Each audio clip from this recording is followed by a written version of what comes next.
Welcome to the latest episode of the Federal's Worldly Wise, a weekly video show which looks in detail at trending international issues. China has now joined the US in claiming credit for ending the conflict between India and Pakistan in May last year, also called Operation Sindoor by India. The claims have come amidst Indian denial that any third party intervened to end the limited conflict arising out of the Pahalgam terror attacks. The claims made earlier this week by China and by Donald Trump over the last 7 months is intriguing. To make sense of these claims and India's counterclaim and their implications, we have with us the Federal's consulting editor, K.S. Dakshina Murthy, who closely tracks international developments. Welcome, sir. My first question to you is why are the US and now China insisting that they mediated peace talks between India and Pakistan? In fact, over the last 7 months, Trump has made these claims, according to some reports, over 60 times across different forums. And in fact, he made the latest, the claim even last week, he made such a claim. He repeated the claim rather. So, one can understand Trump making these claims because he's now in his second term, wants to be known as the peacemaker. So he's trying every attempt or any opportunity to claim the US's intervention. It's not just India and Pakistan. He's also, claimed credit for the Israeli-Palestinian conflict between Azerbaijan and Armenia, between Thailand and Cambodia. So, there's a slew of conflicts which he claims to have intervened and sorted out. So, one can understand the US. Now, China jumping in is the, really a twist in the tail, as we can, one can call it that. So, now, why is China now suddenly jumping in and making the same claim? It is a little surprising. It's, one can also see this as some kind of a power play between China and the US, because China is not only talking about India and Pakistan. China is also claiming that it was responsible for some kind of an agreement, a peace in with Iran and the US and Israel. And you also, had the Chinese also are claiming that they played a role in the Israeli-Palestinian conflict and brought about some kind of a deterrent. And not only that, between Cambodia and Thailand, more or less similar places that Trump is also, staking claim for, bringing about peace. So now, what this very clearly shows is that China has suddenly decided that it's not going to keep quiet and it's going to challenge Trump, or whether both were involved. It looks, a little outlandish that both would have been involved in the mediation at the same time in any of these conflicts. But coming specifically to India, if you take the US claim, now in the past, the US has intervened in tensions between India and Pakistan. Bill Clinton famously intervened. George W. Bush intervened when at different times. When there were issues between India and Pakistan. So the U.S. claim cannot be completely dismissed. But China is interesting because China is very much aligned with Pakistan. And in fact, Pakistan used much of the equipment that Pakistan used, the military equipment, were Chinese.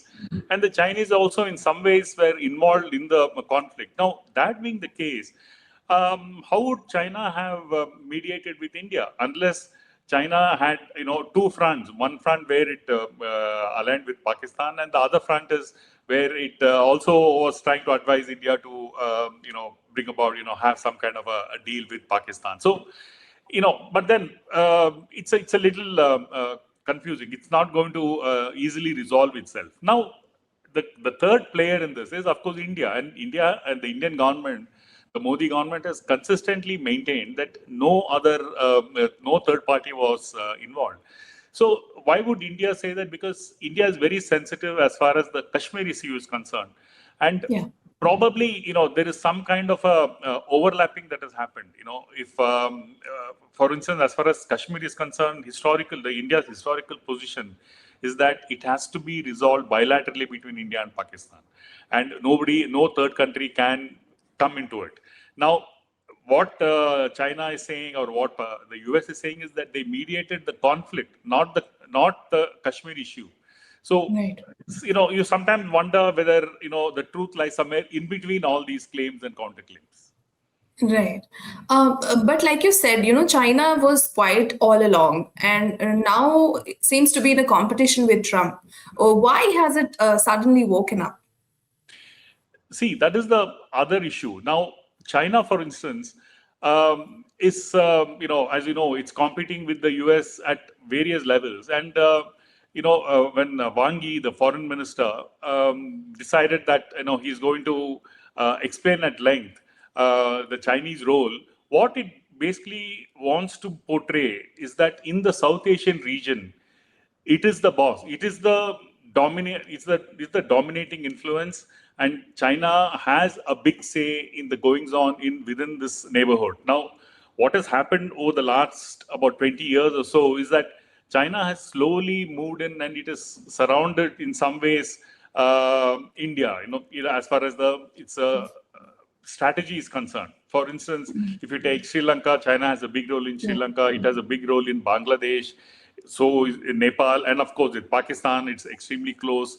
It also is probably a move by China to tell the world, and particularly in its own neighborhood, that it is a dominating force. It does have a say in how the narrative is shaped in the region. So probably China, this is a new a beginning or a new step that China has taken in asserting itself, not only in South Asia, but also across the world, saying that we are, as on par with the US. Right. So when we look at Pakistan, we've seen that Pakistan thanked the US, Saudi, and China for their role in ending the conflict. India has not. That makes it even more intriguing, isn't it? Yes, because, as I said before, how this mediation happened. We know that, the conflict which lasted, in fact, less than a week, it abruptly ended. It started and then, abruptly ended. And India insisted that on Pakistan's request that it was, India got into some kind of an agreement and it ended the conflict. So that is the official stand from India. Now, as far as Pakistan is concerned, Pakistan has, has no such inhibitions, and Pakistan was anyway very close to China in the war during the conflict, and so typically what happens, I would look at it this way. Typically, what happens is when there is a conflict between any two nations, say between Cambodia and Thailand, or between say Iran and Israel, or between Lebanon and Israel. So you take, say, or between Armenia and Azerbaijan. What typically happens is that the countries which are in some ways directly involved, in the sense which have interests in this particular region, what they generally tend to do is that diplomatic efforts happen. It happens automatically. Say, for instance, if there is an issue between, say, Maldives and Sri Lanka, India will, will automatically get into it. So this is the way the international diplomacy itself works, where countries, which are in some ways related or feel close to a particular region, they do intervene. So that, what could probably may have happened is that in the case of India, Pakistan also, the same kind of interventions may have been attempted by the US, by Saudi Arabia, and by China. And what may have happened is that they may have even sent feelers to India, or maybe at some very back channel talks may have happened. What India is probably trying to say is that, yes, though they have not agreed formally that there was any kind of mediation, sometimes these are given, as I told you. So what India wants to say is that even if there is a mediation, that is the Indian government on its own decided that it would end the conflict. And that is how it, after it got a request from Pakistan, the Indian government on its own, with its own thinking, on its own independently, decided to end the conflict. Now, as far as Pakistan is concerned, the Pakistan government, it apparently does not have any qualms in accepting that these mediation efforts happened. So I feel that this nuanced difference exists between India and Pakistan, and that is why it comes across very differently, when you see it in print, in black and white, or when somebody talks about it. Right. So when we look at it, like how important do you think is the issue of mediation, and does one need to take it seriously? Yes, I mean what typically has happened is that India is very sensitive as far internationalizing the Kashmir issue is concerned, and what probably the Indian government fears is that this shouldn't inadvertently internationalize the Kashmir situation when one is talking about the conflict which happened for a related reason, which is the Pahalgam attacks and India's charge that terrorists were aided by Pakistan, and Pakistan-aided terrorists were behind it. And so the Modi government decided to retaliate. Now, it's a sensitive issue, obviously, because under any circumstances, the Indian government doesn't want this issue to be internationalized.